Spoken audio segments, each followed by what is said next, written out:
Hello, everybody. Welcome to another edition of the MakeCode Arcade Advanced stream. I'm Richard, Richard on the MakeCode forum. Hey guys, I'm Becky. I am Becky B on the MakeCode forum. And I'm Hassan on the MakeCode forum. And yeah, we're back to working on our game that's inspired by Zelda. But before we get started with that, I have a quick announcement. We're not going to have a stream on Friday because I'm not going to be here. And on Monday, it's a holiday in the US. So we will also not be having a stream on Monday. So Friday and Monday stream are canceled. I'll post about it on the forum later, but just FYI. But we're here today. And let's go over what we did last time. So yesterday we added a dungeon. So if I go back outside of our dungeon, yeah, so this cool building that we have up here, we can now go into it, and we've got this other like dungeon map that we can go through. And we added this one trap. So it's when you go over the floor, it starts collapsing. And if you stay too long, you'll fall down it and get respawned at whatever the last safe tile you were at was. And if I go back in, I go out and go back in, then everything comes back. So we can never make the dungeon impossible to solve. So I think that's pretty much it. I think today, actually, I'm not sure what we should work on today. Let's work on, I think, having rooms in the dungeon where you have to solve a thing and to get through, So like there being like doors that are closed and then you have to solve it and then you can go. I think that'll be fun. Also, I should mention, we have some art from Dobix that he provided to us. So we've got a crystal, a ghost, an enemy that has a club, and an enemy with a spear. Nice. Dobix is currently not in the chat, but they'll be excited to know that their sprites are in use. So I'm going to put these with the rest of the sprites I have not used yet. Oh yeah, I have used you, Chomp. You can go away now. And these will get worked into the game at some point. I might do it off stream so that we don't spend, like a bunch of streams just doing individual enemies. Yeah, okay. So the idea is we're going to have some rooms where when you go inside, it's going to close the doors behind you. So like this door will close and this door will close. And the idea is there's going to be some sort of puzzle or challenge or thing you have to do to make it so it unlocks and you can keep going. So there's a few different versions of this in like your classic Zelda. So sometimes there'll be a button you have to press. Sometimes there will be a block you have to push. That's a really common one. If you ever walk into a room in a Zelda game and it's like there's like nothing going on and you're like, I'm trapped, just try to push all the blocks. Chances are one of them will move. And then the other kinds are like, we have some enemies that we need to defeat. Once we've defeated all of them, the doors open. So we're gonna do a few of these. I think we're gonna start with, well, I don't know. Did any of those sound exciting to you guys? Yeah. Like Cool. But is there like one you want to start with? Not particularly. All right. Well then, we'll do the button. Button's easy, so we'll start with that one. Nice. Okay, but to do the button, we need to draw a button, which I have not done.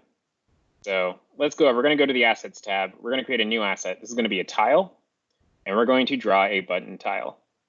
So to start with, I'm going to use our floor tile just so that I can make sure that I'm not like overlapping with anything I shouldn't. But I want to get rid of most of this. So like clear this middle bit out along with all of this stuff. So we just kind of have this like central area to work with. Nice. Let me do this faster.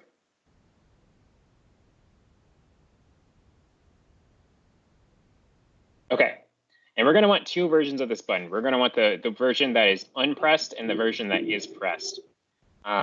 So I think that I'm just going to go with a small button because, classic, just a tiny button.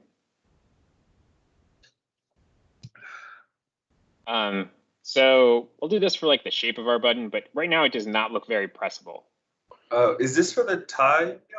Is this going to be the tile map or is this actually going to be the spring? This is going to be for the tile map. Oh, okay.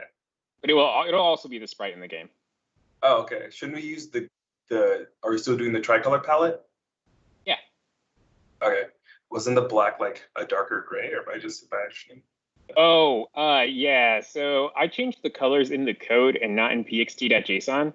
So they don't match in the pixel editor.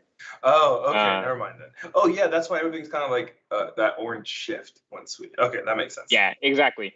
So our 3 colors that we're using are actually black, white, and tan. They just get mapped to like the orange or redder version of those. Ah, interesting. No, like side tangent. I'm curious, but like, is it only 16 colors for hardware, and then you can like shift them with the simulator, or? Yeah, so I think the better way to kind of explain it is you can have 16 colors at one time. Oh, okay, I see. So you decide what those 16 are. Yes. We just have you pick these shades as these are the 16, but you could change like the hue or the saturation, get like 16 others. Yep. But the simulator and the hardware are completely the same in this regard. Yeah. So you can only do the same stuff in like both. I wonder if shifting that should be something we expose in the asset editor at some point. Yeah, so if you do change this properly and you like actually go into the settings for the project inside pxt.json, and you make it so that it's like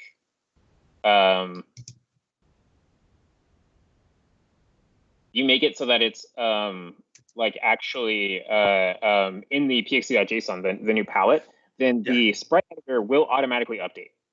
So if you do that for your project, you don't need to do anything in your code. You'll be able to see the actual colors. Okay. I just being lazy and I didn't want to feel like doing that. And also, it should be noted, you should only do that if you know what you're doing. Yeah. So I did post a guide on how to do this on the forum, but the guide is filled with a bunch of warnings that say, don't do this. You might break your project forever. Don't do this. Fair enough. Yeah, and that's true. So you should only do this if you know what you're doing. And you should only do this on a blank project. Because if you have code in your project and you change the pxt.json and you mess it up, then you could end up losing your code. So make sure you either duplicate it first, you save it, or just start a new project from scratch. Is the best way to do it. Okay. Man, that is really cool. I really like colors, and so but you can only finding out that we're not limited to just these particular 16. It's dope. Yeah, but you can only have 16, and one of them is transparency. Yeah. Cool. This doesn't look like a button. I don't know how to do a button, guys.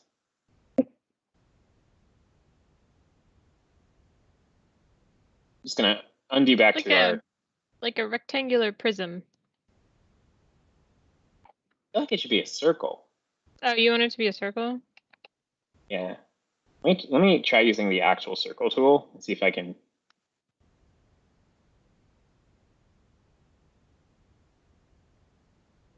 This is not a great circle. Okay, so if I like fill in these corners, and then I like get rid of this, then I add some supposed to be like depth. Mm-hmm. And then I move this all up so it's not touching that white at the bottom.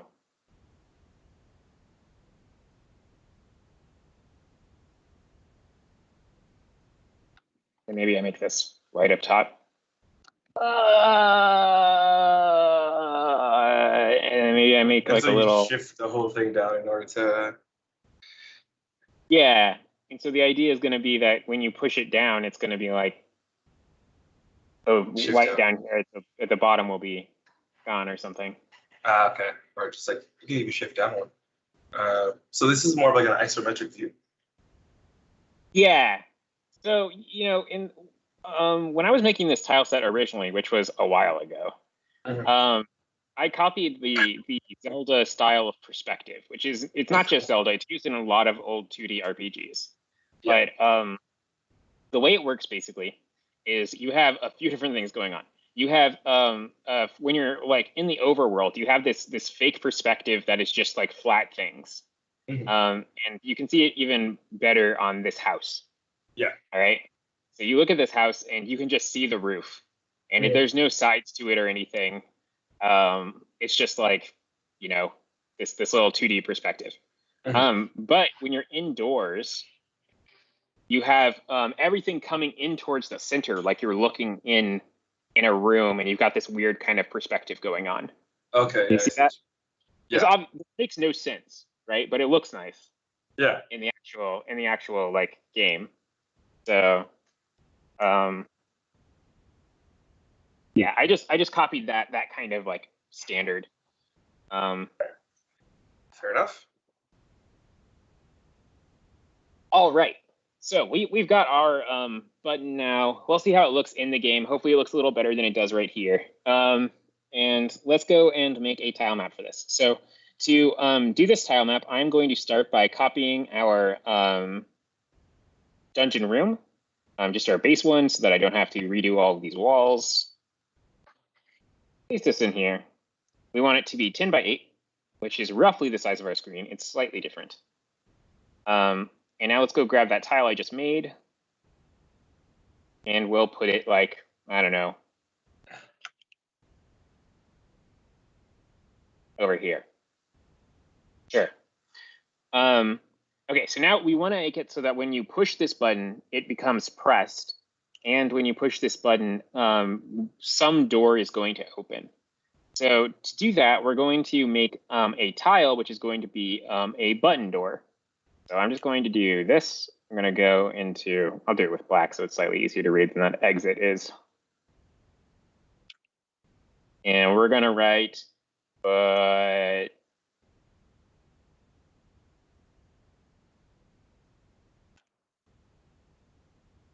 I'm going to break this into 2 lines. Slightly differently than I was intending to. Button.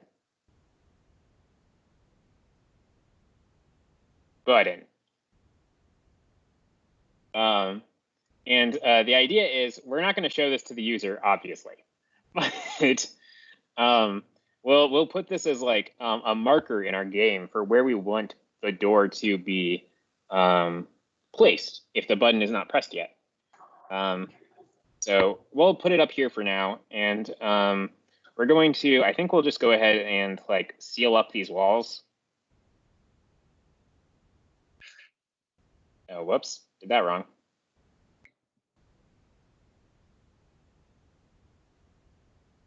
And I gotta make sure I make these walls. And so now we have a room that's very exciting, very difficult to master this wonderful puzzle that we've created of having to push this button. That is the only thing in the room.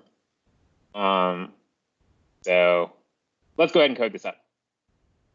Oh, before I do though, let's make the pressed version of the button.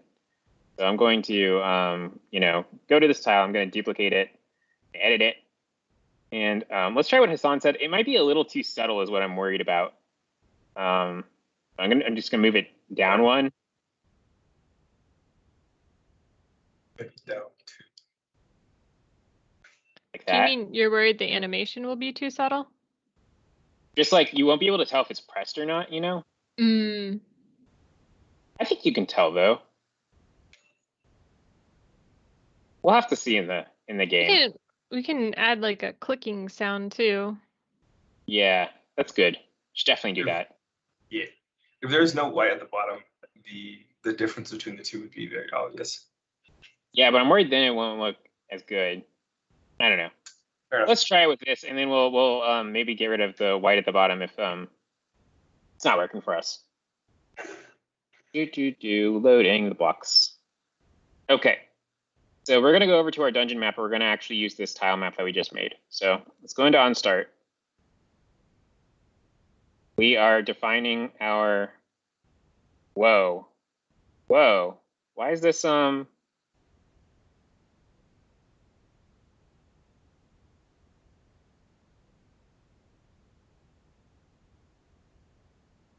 is this no longer nice? Nice and grid like.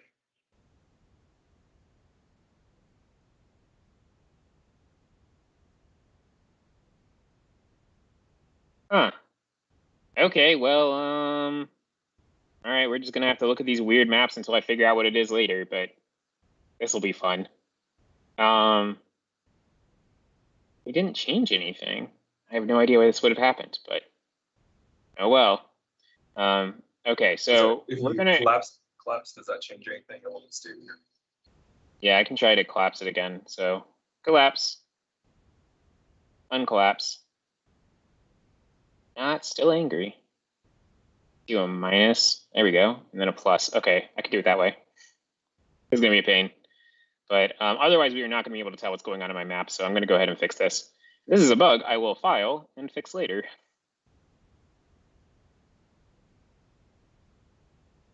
Okay, so I'm not going to do this for the tile map because we don't actually care about that right now. We're working on the dungeon map. So let me zoom in here and very tediously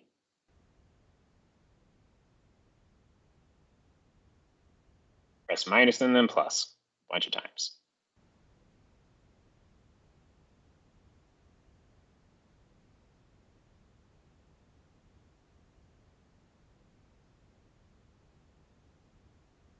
All right, sorry about that, folks. But now it's hopefully a little bit easier for us to see what's going on. Okay, so our entrance is right here. It's this one that's just straight up.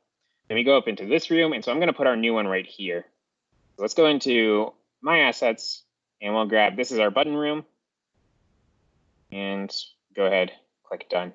And let's just see what this looks like. I want to see what the button looks like. You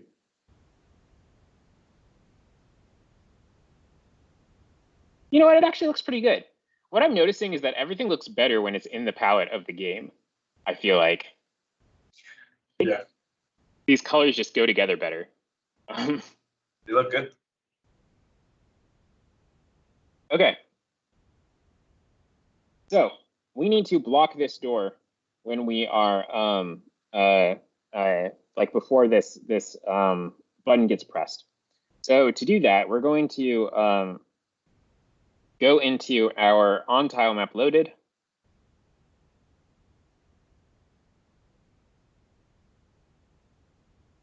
Down here. And we're going to work with our tiles. So first, I think what we want to do is, well, we actually don't need to do anything for the button tile itself, I think.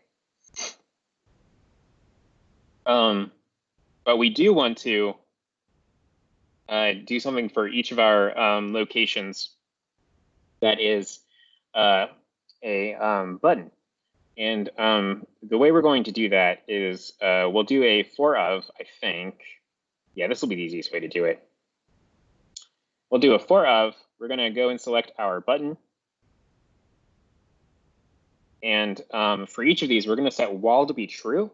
And we're going to cover it with a, well, we're going to put a sprite on top of it. Yeah, so actually, let me bring back those blocks I just threw away. We're going to put a sprite on top of it that is going to be our closed, like locked door. And I don't know what a good sprite for that is.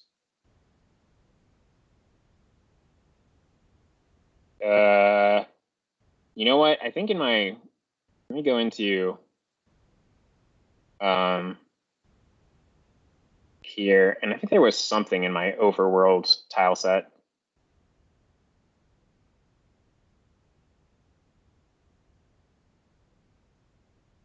Nope. Nope.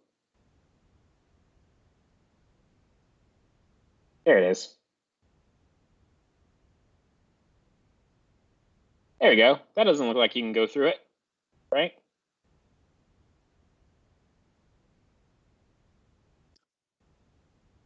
Actually, I don't like this tile. I don't like this tile very much at all, but we're going to use it because it's what I've got on hand. This is one of the ones I would cut from the tile set, though, if I was being picky.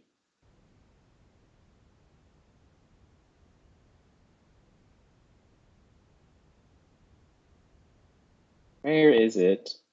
There it is. Okay, and now for the kind for this, we just want this to be like, it really just needs to be like decoration. And we're going to put it on top of our value. And we also want to set our wall to be true. So I'm going to go into the scene category and, or you know what, I can actually just duplicate the block this right there. There we go. All right, so let's do our overlap event now. So we're going to go into scene. We're going to go into our drag out and overlaps event. So this one right here.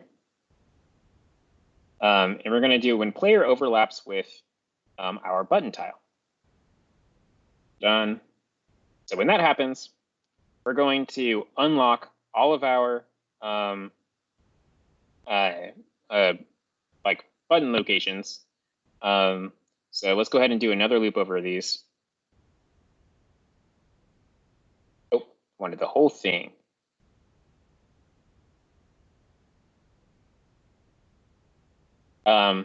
We don't want to create an enemy this time. We're going to set wall off.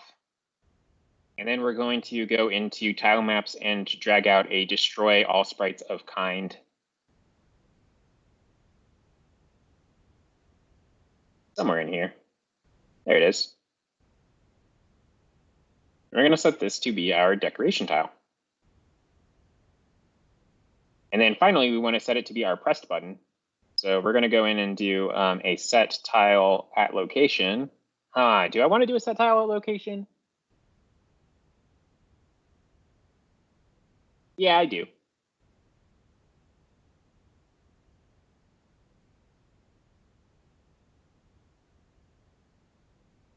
Okay, so we're going to do set at location. We're going to change this checkerboard to be the pressed version of the button. All right there. And we're going to put this, our location in here. Okay. Should be able to go now. Let's do this.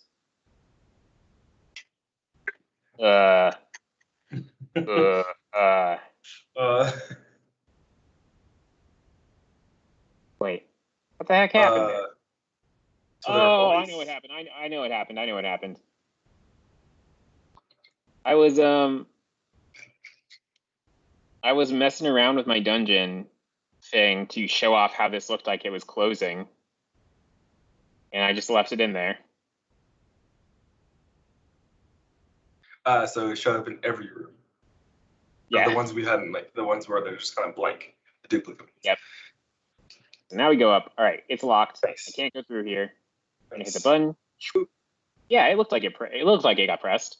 I think. Yeah. If you go back down, does it reset, or do we not have that logic yet? No, yeah, we didn't do that. So you've just revealed what was going to be my thing that I was going to bring up, which is we can only press this button one time, and now we can never go through this door again. No. So, yeah, I was going to ask you to press it again so I can get a closer one. But. Yeah, so let's fix that. So basically what we want to do is inside of our on tile map loaded, all we want to do is we want to replace all of those tiles with the unpressed version. So we can do that pretty easily in our tile maps thing. We have this cover all, which we've used before. And actually, I'm going to drag that out because we're going to need it in a second.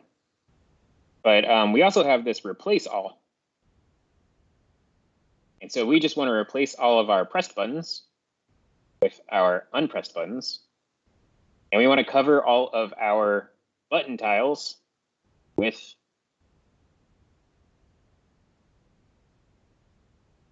the floor, which is here somewhere. There it is. So that we don't see it. And the way that the cover works, it should be under these sprites that we're creating. So, all right.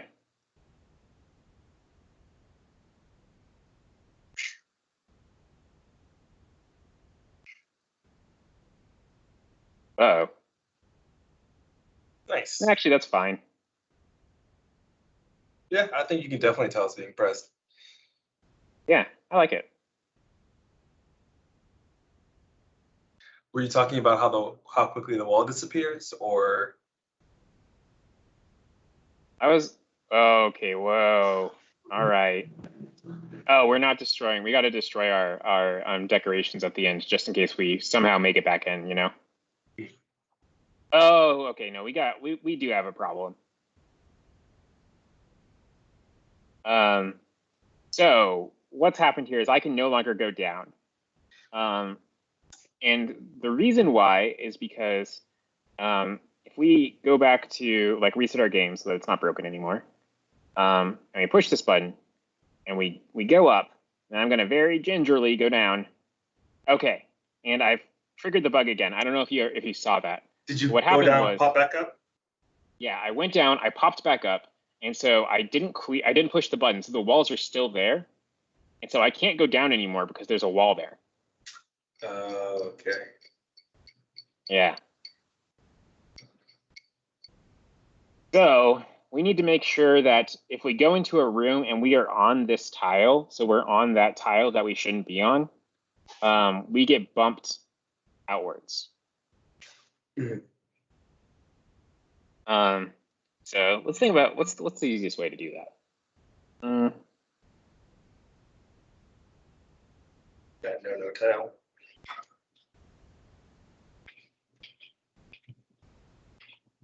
I guess we could. I'm gonna make a function. Oh no, quarter opportunity. Are we on door tile? And this is going to return a Boolean. And so I'm doing this just because I know I'm going to have more door tiles to come. Mm-hmm. And so I can't just check to see if we're overlapping with the correct tile.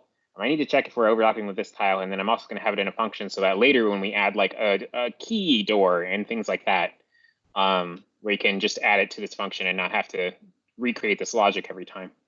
Mm-hmm. So inside this function, I'm going to do a return, and it's going to return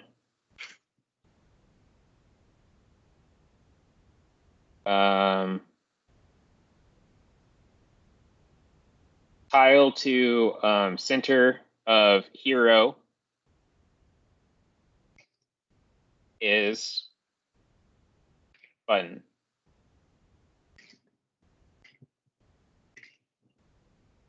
Okay. So what we're going to do is if we are on this door tile when we spawn, so at the end of this on tile map loaded, we're going to figure out which side of the room we're on. So are we on the top, the left, the right, or the bottom? And then we're going to bump in the correct direction depending on what that is. Does that make sense? Yeah. So you just want them to kind of be shifted over one. Yeah. Whenever they walk through, so they don't just immediately walk back in the freezer. Mm-hmm. Okay, so we're going to do inside of here, we're going to do a logic. We're going to call this function no quarters, no quarters, no quarter week.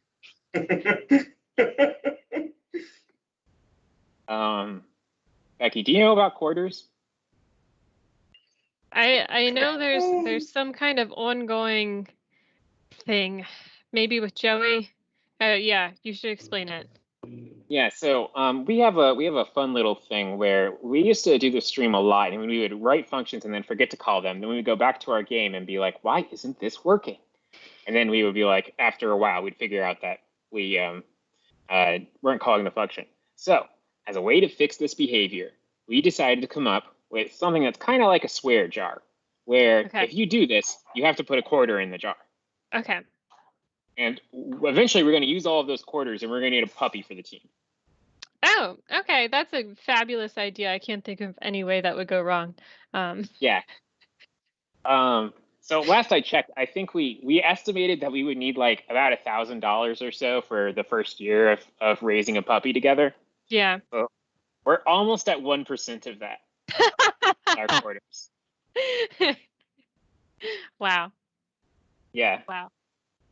But anyway, I've promised that since everybody's gone this week, I will pay 3 quarters if I make a mistake.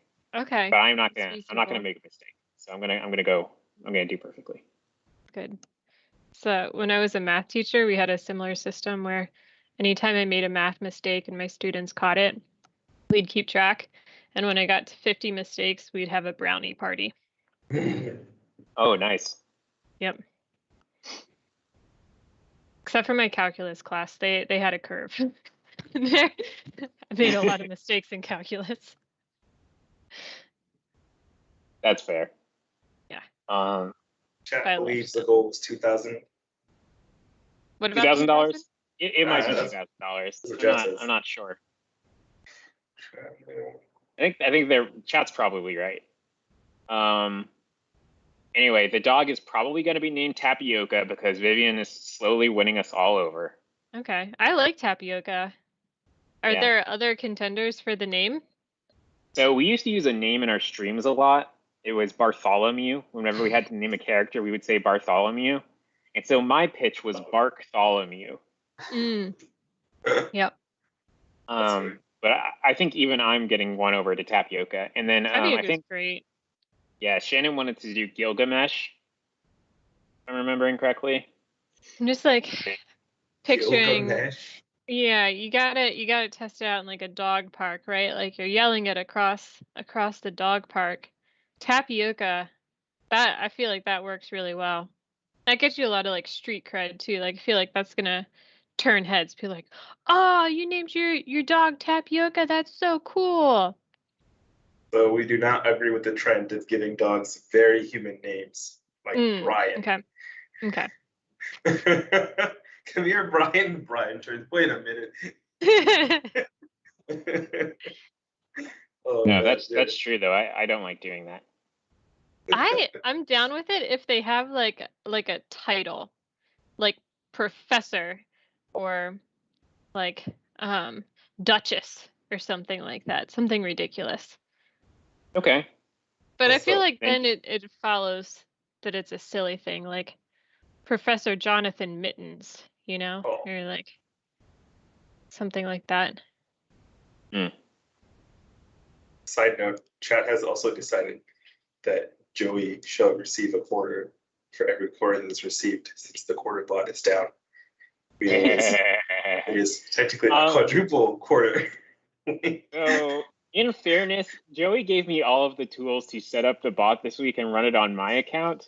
But I was like, I'm already going to have to run stream and do stuff all of this week. I don't want to learn how to make the quarter bot also work. So that one's on me. So if you want to make it 4 quarters every time I make a mistake, sure. Quarters have been achieved. Okay, so what I've done here, I've made a list of the 4 directions around us. So the location to the top of us, the location to the left of us, the location to the right of us, the location of the bottom of us. And that is just to make my life a little bit easier when I'm writing code. I'm going to loop over all of these locations, and I'm going to see, is it a wall? And if it's not a wall, I'm just going to place our hero on that tile, and this should work for all 4 directions. I think. So. We will do not a for index, we'll do a for of. And we'll go through this list, which I'm going to give a good name. Surrounding locations. The Davex has an idea. I'm unfortunately having a hard time reading it, but I'm going to read it verbatim. It says, make it no wall, and when you enter from the bottom, make an invisible tile/trigger to make it a wall. So when you go down, the door is open, but when you come up from below, it will close. Make a wall and the door tile when stepped on trigger. You'll see it close before your eyes. Yeah, I like that, but it's going to be a lot more code, so I'm not going to do it right now. But that was my original plan, Davex. So great minds think alike. I like the idea, though.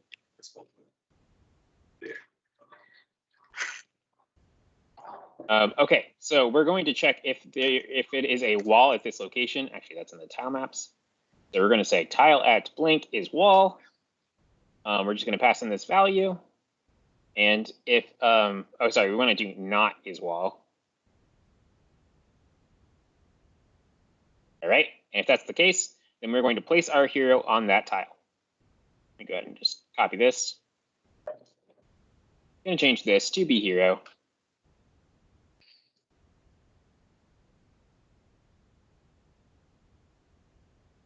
All right, we can test this out. Okay, walk. Button, walk. All right, now I'm going to go back down and we'll see if we fix this. Perfect. Yeah, all right. Nice. So I did not spawn on that tile. I spawned 1 tile in. Yeah. And we don't get the wonderful animation that Davex mentioned of being able to see it actually close behind us. But it's okay. I think it's all right. It works. Yeah. Okay. Pretty cool, pretty cool. So, what are we going to do next? Oh, I want to do keys.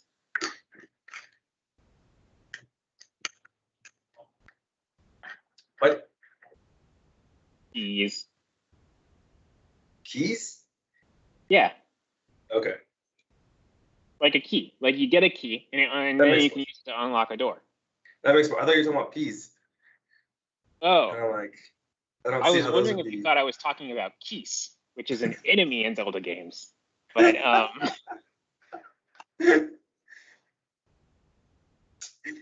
Dominic said cheese.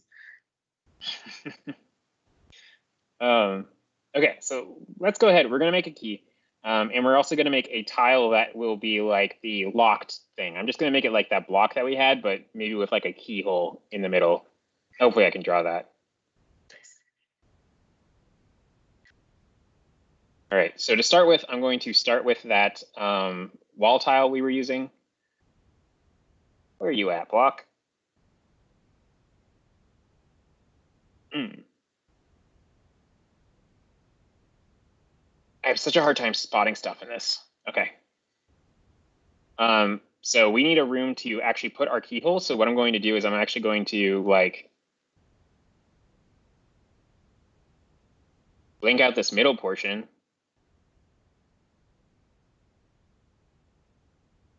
I'm going to use the line tool, and I'm going to make it so that our thing is like a not a trapezoid, like the sides are trapezoid, like it's a pyramid that you cut the top off of. I get it.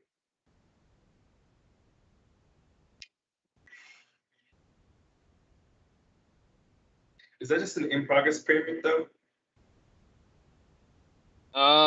It just depends on how you're making your pyramids, you know?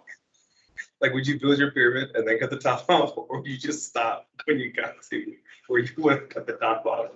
I mean, I got to admit, I'm not an expert in this particular field. Also, if it's flat, won't that make it more like a ziggurat?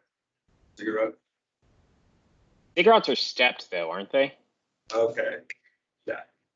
You know, the blocks of the pyramid are kind of steps if you're big enough. No, I'm kidding. I don't think so. Fair. This doesn't look like a keyhole, though, does it? I think ziggurats tend to have more of like a flat, you stepped up and then it's like a flat platform, but it's also pyramid-like. Anyway, sorry. That looks Do more you like want a it keyhole. to look like a keyhole? Yeah. That's fine. I picture keyholes as like circular at the top. Oh, yeah, we don't have enough. Oh, you know what though? I think this, I don't know. Make it rounded at the top. That might make it weird looking. I don't think I could round it at the top, you know? Yeah. Like I could do this, but then it's just like a T. Yeah, and it definitely does not look like. Yeah, no, that looks like a keyhole. Yeah, I think it's the best we're gonna get. Yeah. Okay, let me make it so that this is slightly more. Oh no, I don't really have any pixels to spare here. I don't like how I made it like oblong, you know? Also, Chad is asking about inventory. Like, are you gonna be able to hold the key and like say 2 other items? Yeah, so we're gonna start doing inventory stuff. So I don't know how many items we're gonna have in this game. Yeah. But yeah, that's exactly what we're getting to right now. All right, so let me look at that. Let me look at that key tile I just made. Keyhole tile. Yeah, I think that works okay. All right, now we'll do a key tile real quick, and then we'll do exactly what chat just mentioned. So go into my tiles. I'm actually going to copy the button tile, edit that, and I'm going to fill all this in again so that we kind of have like a consistent, like this is a break in the floor tile look, you know? And now we're going to make a key, and I can definitely make a key. See, key's got a ring at the top, comes down here, got some teeth. And it should be longer.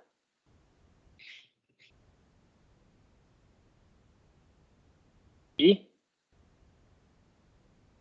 Key? Okay. You give it like a little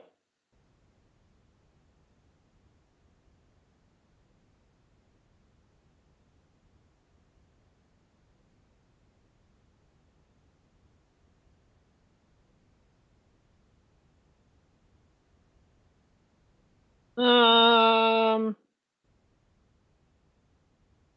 think I need to make like the upper tooth like shorter than the bottom one. Is that what you call those teeth? Maybe the other way around.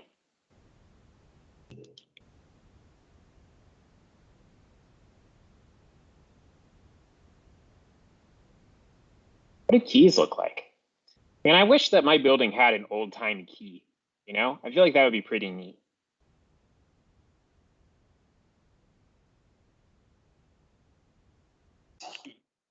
That's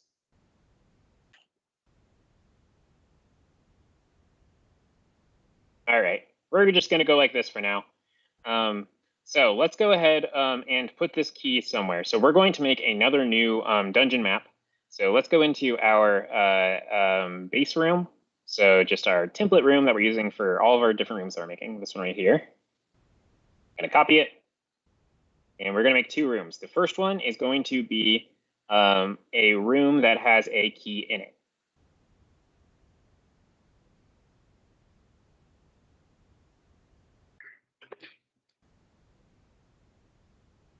There you go. It's gonna be like a reward room, so I'm actually gonna put it like at the end of a hallway. There's gonna be no other like entrances or exits to it.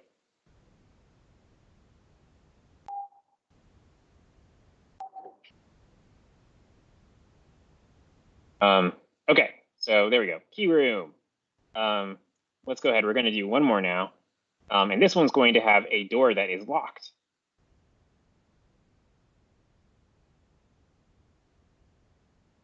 Let's do 10 by 8. And for this one, I think I don't really have like a shape for this dungeon yet. So it'll be on my like to-do list off stream, I think, to put in a shape for the dungeon. But for now, we'll just go ahead and put in this locked door up here. And we'll put in this right here. Go ahead and wall this up. And we'll put this somewhere in our dungeon. Okay, let's head over back to our blocks and put these maps actually in our dungeon. And then we will go about coding all of this stuff.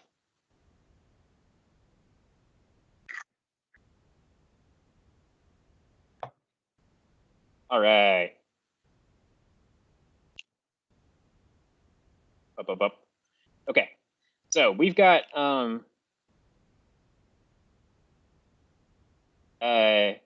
this room right here, which is our button room. So I'm going to make this the key, the wonderful reward for solving our super difficult button puzzle. So if you go up here, you can go ahead and get your button, and then be like, "Yay, I did it!" You know, you really didn't do much. And then over here, I'm going to let's see. So I shouldn't have made this one also a vertical room, but I did. So we'll make it so that you come in here, you go over here, then like over here. If you go up here, this will be our room that has a locked door. All right. So in case you couldn't follow that word salad I just spat out, let's go into our dungeon. We're gonna go up here, go solve the button puzzle. We did it. There's the key. Down. Go over here. Oh, I still need to get rid of those decoration sprites. But we go up here, and then we can't see it, but these are our locked walls. Let me get rid of those decoration sprites right now while I'm thinking about it.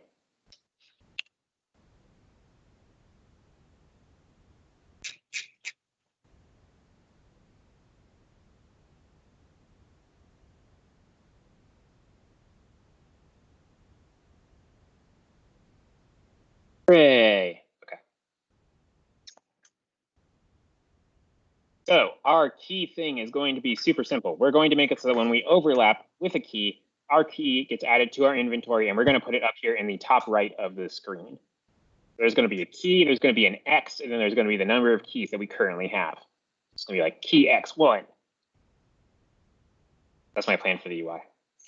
And then we're going to make it so that when you like push up against a locked tile and you have a key, your keys go down, door is unlocked permanently, and you can now go through that door. So to do that, we're going to need to first do our UI. So I'm going to make another function. Update key. Update key UI.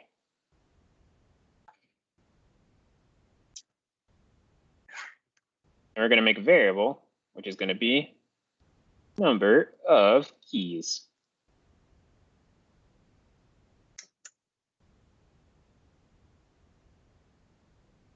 Okay, so to make our key UI, we want a key up the top. We want an X. So I'm going to make a sprite now that is going to be just that key and the X.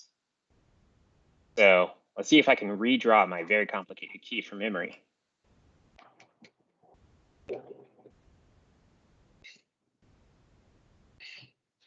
We did it.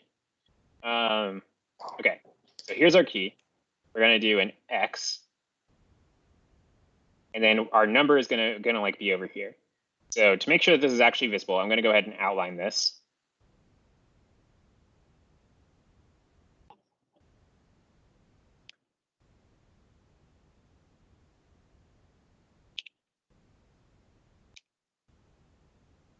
A little bit more room.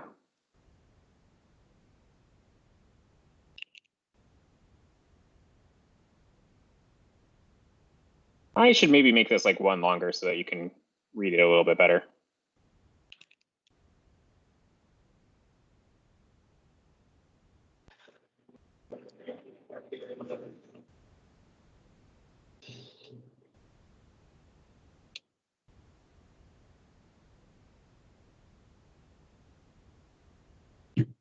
All right, and we're going to put this up in the top left corner so that we can make our sprite smaller. It need to be this big. I think it should be 13. And we'll just try some values. 11. Nope, 10.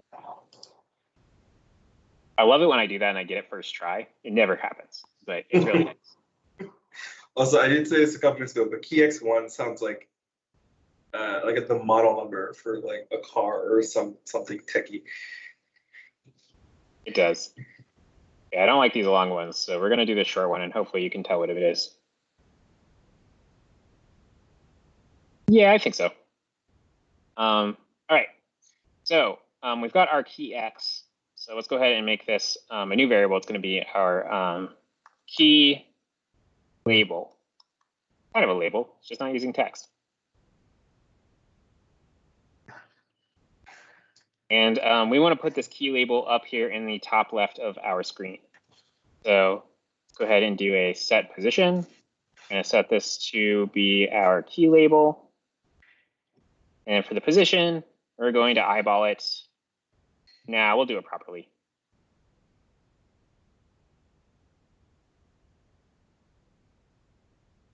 I'm going to switch to using a set property so that I can use the top. And I'm going to set the top to be, I think I did 2 for the hearts, so I'm going to make it match. And then for the left, I'm going to do like, let's see, so we're 160 wide. How wide is our sprite? 13. So we want to do at least 13, but we also want to have room for the numbers. So we probably want to do like 20. So we'll do like 140, and hopefully that'll be good. And then finally, we need to create our numbers. So we don't have the text extension right now. So to fix that, I'm going to go into extensions. We want to do the arcade text. There we go.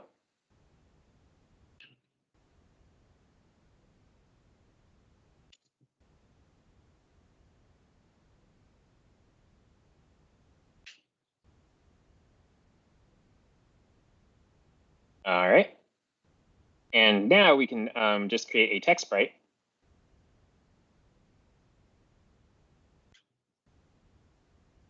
It's going to be key label number. And the text sprite is just going to take in that variable we made before, our number. So it's going to be our number of keys. And I'm going to put this inside of a text join because that'll convert it into a string.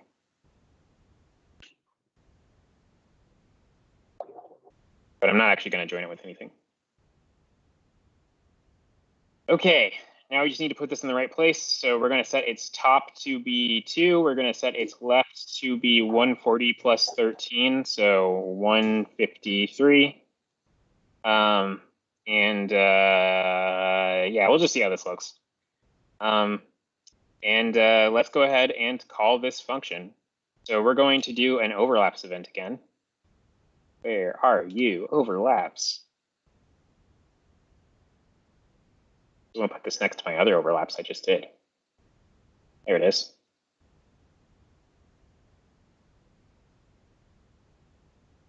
Okay, so when we overlap with a key,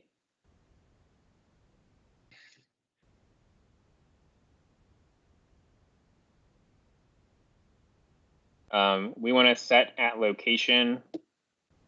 We're just going to set it to be the normal floor tile, even though that doesn't make a ton of sense. There. And then we're going to change our number of keys by 1.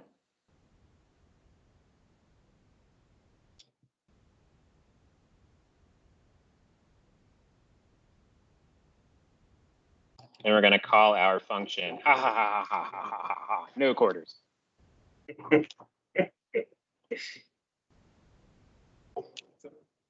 Puppy or something.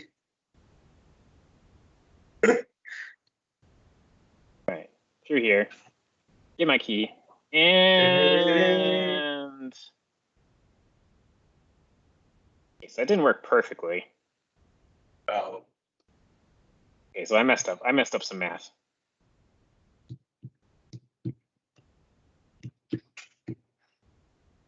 Or perhaps I messed up. Yeah, I messed up the variable.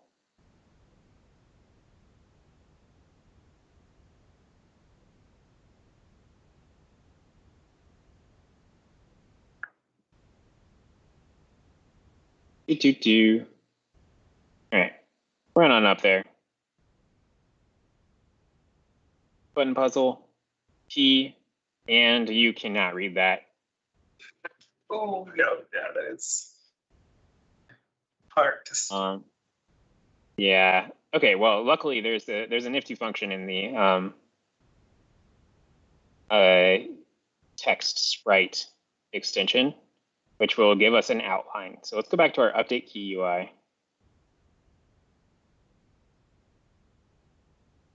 There you go, right here. We're going to go into text sprite, and we're going to set the outline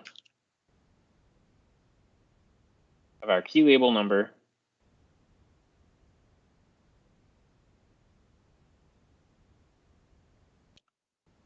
to be black, and we'll just make it like 1.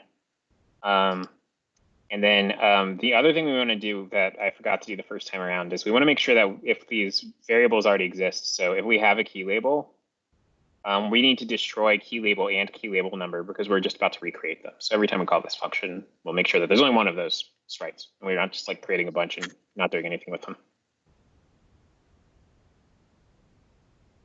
Do.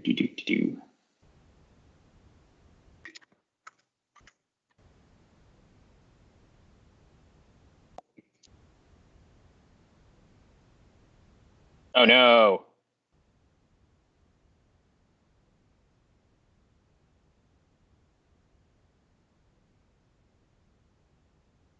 This is a long-standing bug where we basically just broke the type inference there because we were only using the key label number down here, and we're using it as a text sprite down here, but up here we were using it as a normal sprite. So our type checker was like, this is a normal sprite.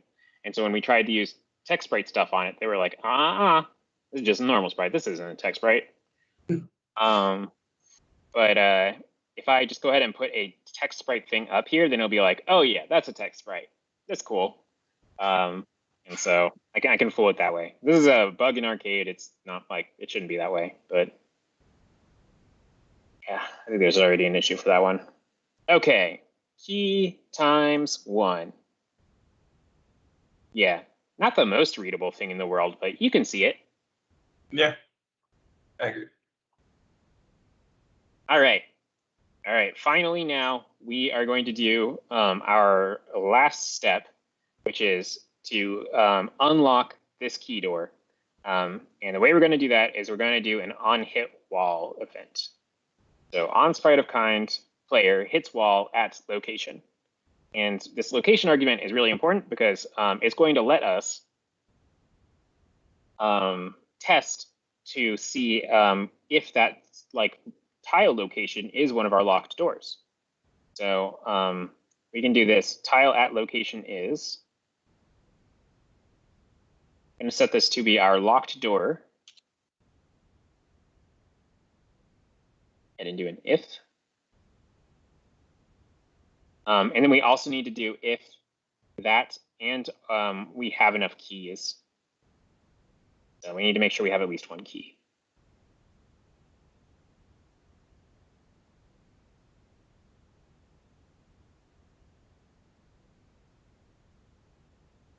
So, and number of keys is greater than 0. Then we want to change our number of keys by -1.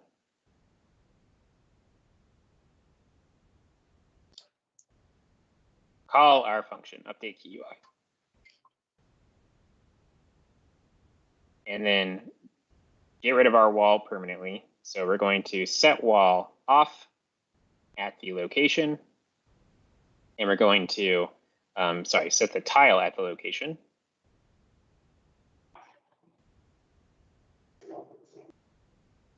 And then we have 2 blocks for the door. We need to do the other one. So the way we're going to do that is just like I did before. We're going to do, you know what? I'm going to make a, oh no, we can't pass in columns. I mean, locations. And never mind, I'm not going to make a function. I'm just going to copy and paste this. I wish I didn't, because this block is so long.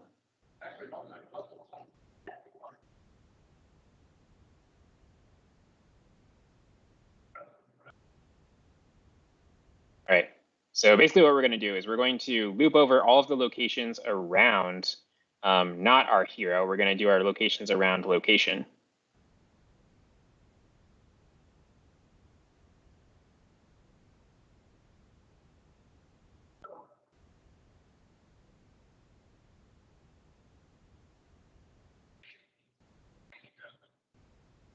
And now for each of these, we're going to do the same check. So we're just going to check to make sure that this is a one of these, our door tile.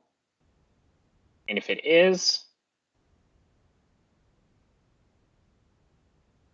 then we're going to set the ground and we're going to unlock and we're going to turn off the wall.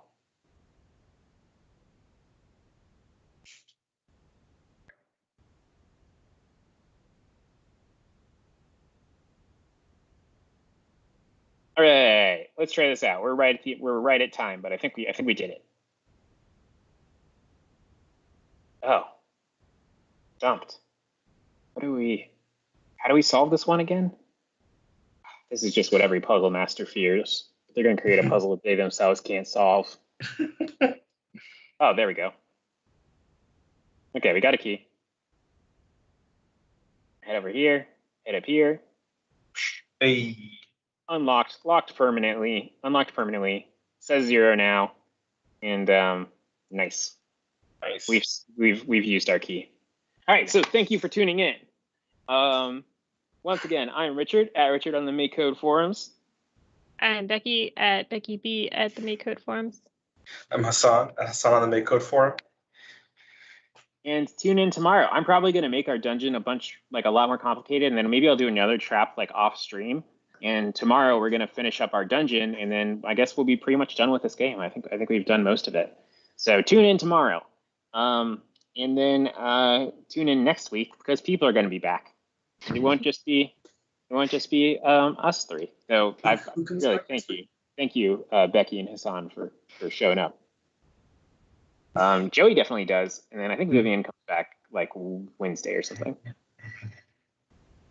All right, well, see you folks later. Bye.